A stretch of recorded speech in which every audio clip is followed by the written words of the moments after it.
Good morning, it's Thursday, the 16th of July. You're watching Euronews, and this is Europe Today. Welcome to the program, I'm Stefan Grobe. Coming up, the United States has launched a new wave of strikes on Iran as tensions flared over the critical Strait of Hormuz. According to the Iranian Health Ministry, 7 military personnel were killed and more than 260 people were injured. Meanwhile, US President Trump renewed his threat to bomb Iranian civilian infrastructure unless Tehran returns to the negotiating table. Global oil prices rose again. The European Commission and Ukraine have signed a new defense industrial partnership, marking a major step forward in the integration of the European and Ukrainian defense industries. One of the highlights of Ursula von der Leyen's one-day visit to Kiev. The Commission also launched the EU-Ukraine drone deal to deepen cooperation on drone and counter-drone technologies. More than 4 years into Russia's full-scale invasion, Ukraine faces mounting pressure on the battlefield. Russia continues its offensive. Drone and missile attacks remain relentless, and Kiev is urging its allies to deliver more weapons and faster. As Europe accelerates its own rearmament and debates its long-term security role, one question remains urgent. Can the European Union do enough to help Ukraine hold the line? We'll speak to EU Defense Commissioner Andrius Kubilius. And Argentina and Spain will meet in the World Cup final in New Jersey on Sunday. The defending champion kicked out England in Atlanta last night after a stunning 2-1 comeback victory with both Argentinian goals scored during the final minutes of the game. We'll have more later in the show. But first, the situation in the Middle East. The war in Iran risks turning into a war of attrition that could go on for a long period of time. President Trump visibly struggles to end the conflict. His about-face over his one-day proposal of a 20% fee on shipping in the Strait of Hormuz was just the latest example. The already fragile ceasefire agreement he struck with Tehran weeks ago seems to be dead, as strikes and counterstrikes have only intensified this week. Let's bring in Adel Hamil in Doha now, who can bring us up to date. Good morning, Adel. What is the situation in the area this morning? Good morning, Stefan. The ceasefire may still exist on paper, but the fighting is only intensifying. Instead of de-escalation, both sides are ramping up military operations, and the conflict is spreading across the Gulf. The U.S. is keeping up its campaign against Iran. Wednesday marked a fifth straight day of strikes, and what's now interesting is that the pace has changed. Instead of just limiting to overnight operations, Washington is also striking during the daylight as well, and that signals a more sustained military campaign. The focus remains on the Strait of Hormuz. The U.S. is targeting Iranian military sites to protect commercial shipping across one of the world's busiest energy routes. Now, meanwhile, Iran is responding across the region. Overnight, it claimed attacks on U.S. military facilities in Kuwait, Jordan, and Bahrain. Jordan says it intercepted 8 Iranian missiles. Kuwait says it downed 21 drones and 4 missiles, and air raid sirens were heard across Bahrain before dawn. So what's becoming clear is that this conflict is spreading, and that raises the risk of further escalation if more countries become involved. The bottom line is that the pace is increasing, the fighting the conflict is widening, and there is still no sign that either side is ready to back down. Stefan? All right, Adel Halim in Doha for us. As ever, thank you for keeping us in the loop. European Commission President Ursula von der Leyen ended her one-day trip to Kiev on Wednesday, her 11th visit to Ukraine since the war broke out. She praised Ukraine's performance on the battlefield, saying that it has built a strong military momentum, and further adding that the tide is turning. Covering her visit for us was our correspondent Jorge Liborero, who sent us this report. The visit of Ursula von der Leyen to Kiev concluded with a headline-making announcement, a deal between the European Union and Ukraine to jointly produce drones. It's the first of its kind and will allow Europeans to tap directly into Ukraine's cutting-edge expertise. Notably, the agreement will enable Ukraine to store some of these drones inside EU territory to protect them against Russian strikes. President Zelensky hailed the deal as a true truly historic step and said that relations between the two sides are now deeper, stronger, and more personal than ever before. But besides drones, there was a lot of talk, of course, about accession. President Zelensky and President von der Leyen both held the momentum in the process and encouraged member states to open new clusters of negotiations with Ukraine, a decision that requires unanimity, and we all know how difficult that can be. In fact, von der Leyen during the press conference gave us a very strong hint of what cluster might be next. Take a listen. There are different clusters for different topics. For example, the cluster number 2 is for the internal market. And our candidate countries have very different starting positions. If you take Ukraine, Ukraine has already done a lot, what is potentially in the cluster 2. So it has done already homework in the cluster 2 because we have the DCFTA, the Deep and Comprehensive Free Trade Agreement. But even more, we also have, specifically only for Ukraine, the Ukraine facility that comes investment with reform. And the reforms are often concerning the single market. So, for example, that is a cluster where I would say it's ready to be opened because some of the work is already done by Ukraine. And I think this illustrates that we can truly say as soon as possible. Jorge Liborero reporting from Kiev. Thank you very much.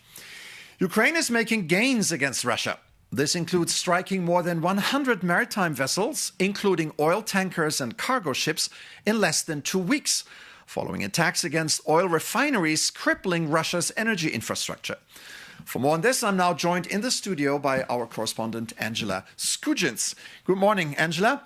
Now, you discussed this with the EU Defence Commissioner Andrius Kubilius. What did he have to say?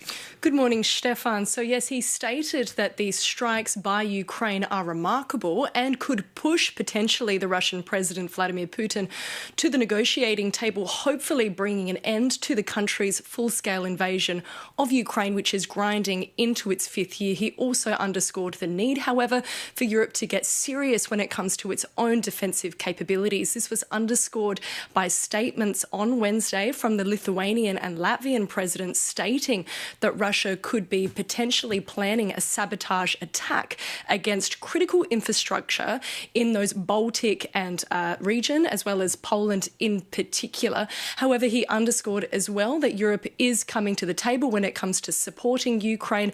Of course, in that report just earlier, we saw that the European Commission President Ursula von der Leyen went to Kyiv to announce that mammoth drone deal. I did speak to the European Commissioner for Defence exclusively on Wednesday, and I started by asking him whether these strikes by Russia are short-wind victories or whether they could lead to a full-scale end to the bloodshed. It's remarkable what Ukraine managed to achieve during recent half a year. With deep strikes against oil refineries close to Moscow, close to St. Petersburg, even far away, close to Omsk, somewhere in Siberia.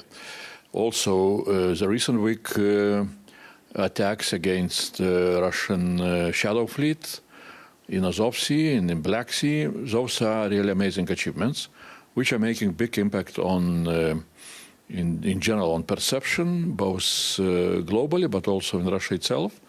Because definitely when in Moscow and some other cities, people need to stand near a gasoline station, for hours and hours, that's an impact. Definitely, we can expect that such kind of development should be a clear argument for Putin and his surrounding that he is not able to achieve any significant development in his war aims. And, that is the moment when really negotiations on just peace should start. But for that, really, we need to keep our support and even increase our support, because just peace in such a war can come only through the formula peace through strength, and strength should be on Ukrainian side. And how does the European Union provide that strength to Ukraine? We started new financial support mechanism, so-called Ukraine support loan, 60 billion to support Ukrainian defense during the next this year and the next year. From one side, we are supporting Ukraine. From another side, Ukraine is starting to support us because their defense industry achievements are remarkable. And I absolutely agree with United States State Secretary Marco Rubio, who was saying that Ukrainian army is the best in Europe. And it's the best in Europe, not only that they have brave soldiers and smart generals, but also that they have very innovative, very dynamic defense industry. Should Ukraine be spending more to buy European? European money has very clear principles. First of all, we're looking if Ukrainian defense industry is able to produce what they need to have on the front line. If not, then we're looking to European industry. And European industry really is getting up and producing more and more. But is European industry, is it there yet to provide Ukraine with what it needs to repel Russia now? If both Ukrainian industry is not producing and European industry is not producing, then no. And if Ukrainians are coming with clear evidence that why they need some kind of products which are not produced by Ukraine or by European Union. US President Donald Trump at the NATO summit in Ankara reiterated his desire to acquire the Arctic island of Greenland. What can the EU do to come to that nation's aid if he made good on this defensive threat? We have had the same, language several months ago, back in early spring or late winter. And our answer was very clear. Denmark was promised also support from our side.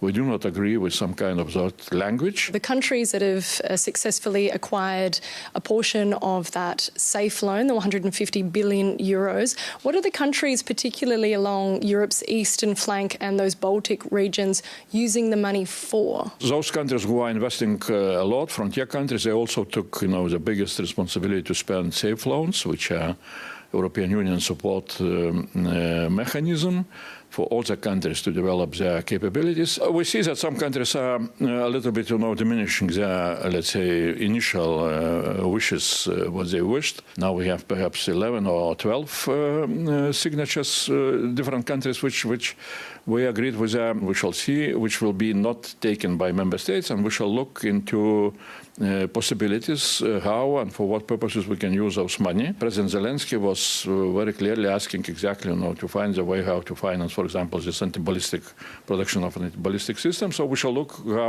how we can do. Definitely, besides, those, actions which we are doing now, we need to see also challenges which are coming and very soon. Especially, we need to evaluate how our transatlantic partners are starting to diminish their presence. EU Defence Commissioner Andrius Kubilius speaking to Angela Skujins. The war in Ukraine has created a new sense of threat among the general public in Europe. According to polls, a majority in many member states therefore supports increased defence spending. But not everyone is willing to make a personal contribution as well. In Germany, the number of applications for conscientious objection has continued to rise sharply and has already surpassed the previous year's figure in the first half of 2026. How to explain this trend? To find some answers, I'm now joined by Niklas Herbst. He's a member of the European Parliament from the European People's Party from Germany. Good morning and thanks for coming on. Good morning. Thanks for having me. So last year, there were fewer than 4,000 applications in Germany for conscientious objection. In the first half of this year alone, there have already been more than 5,000. Is fear of war driving this increase? Basically, of course, people are in fear, but we have a new military service law that started on the 1st of January this year. So I think for many people so far, thinking about war was, we have soldiers doing that for me in case if needed. But now I think this law also forces people to think about their own contribution. And I mean, has the German government unintentionally frightened young people by constantly talking about the possibility of war? I wouldn't say that. And of course, you have to put the numbers into perspective. We're talking about 5,000 people.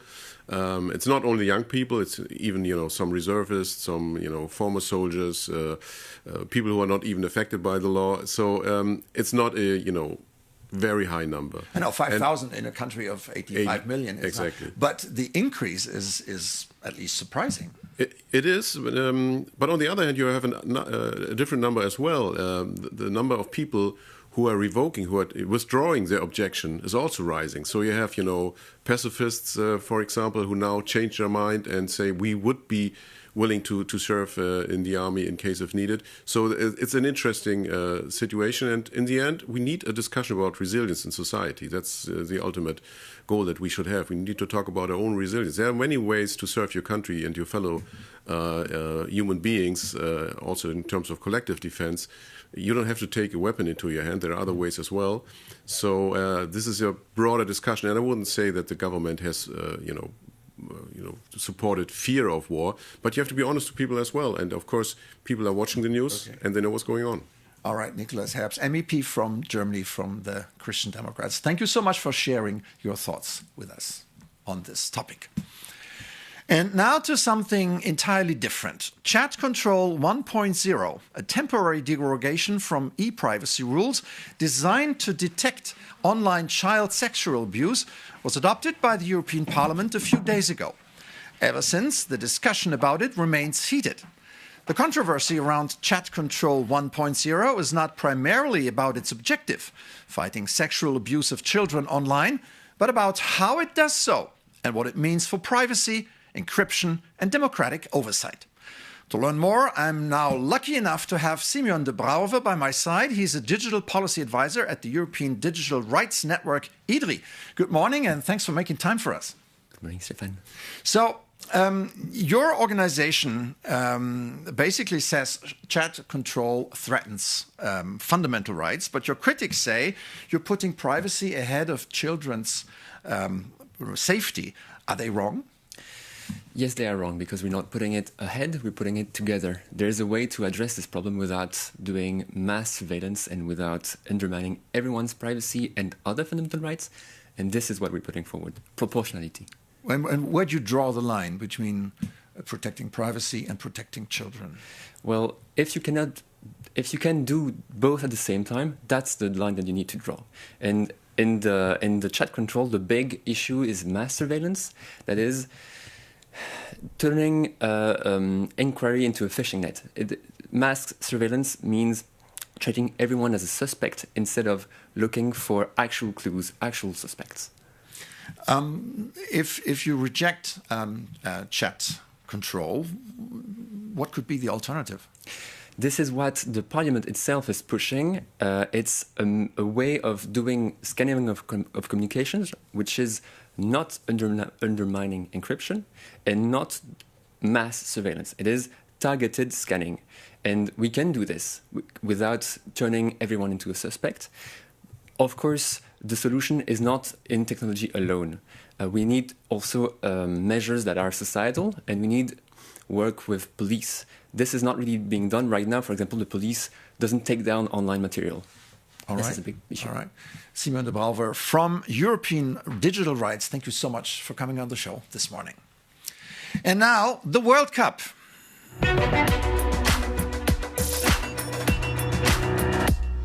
Argentina 2, England 1. The uncompromising rivalry between these football nations has produced several memorable contests on the World Cup stage through the years, but this semi-final will be remembered as the stuff of legends in Argentina, as the South Americans denied England with 2 late sucker punches. The atmosphere was one of the most aggressive and nervous of all games in the competition already before kickoff, when supporters noisily booed the other team's national anthem.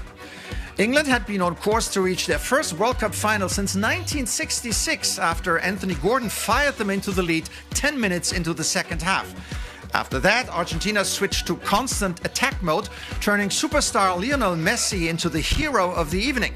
First, Messi set up Enzo Fernandez to fire in an 85th minute equalizer, and then, with extra time looming, crossed for substitute Lautaro Martinez to head in the winner in the second minute of stoppage time. A personal triumph for Messi, who will become just the second player after Brazilian great Cafu to appear in 3 World Cup finals. There you have it. That does it for us today. I'm Stefan Grobe. Thank you for watching. Take care and see you tomorrow.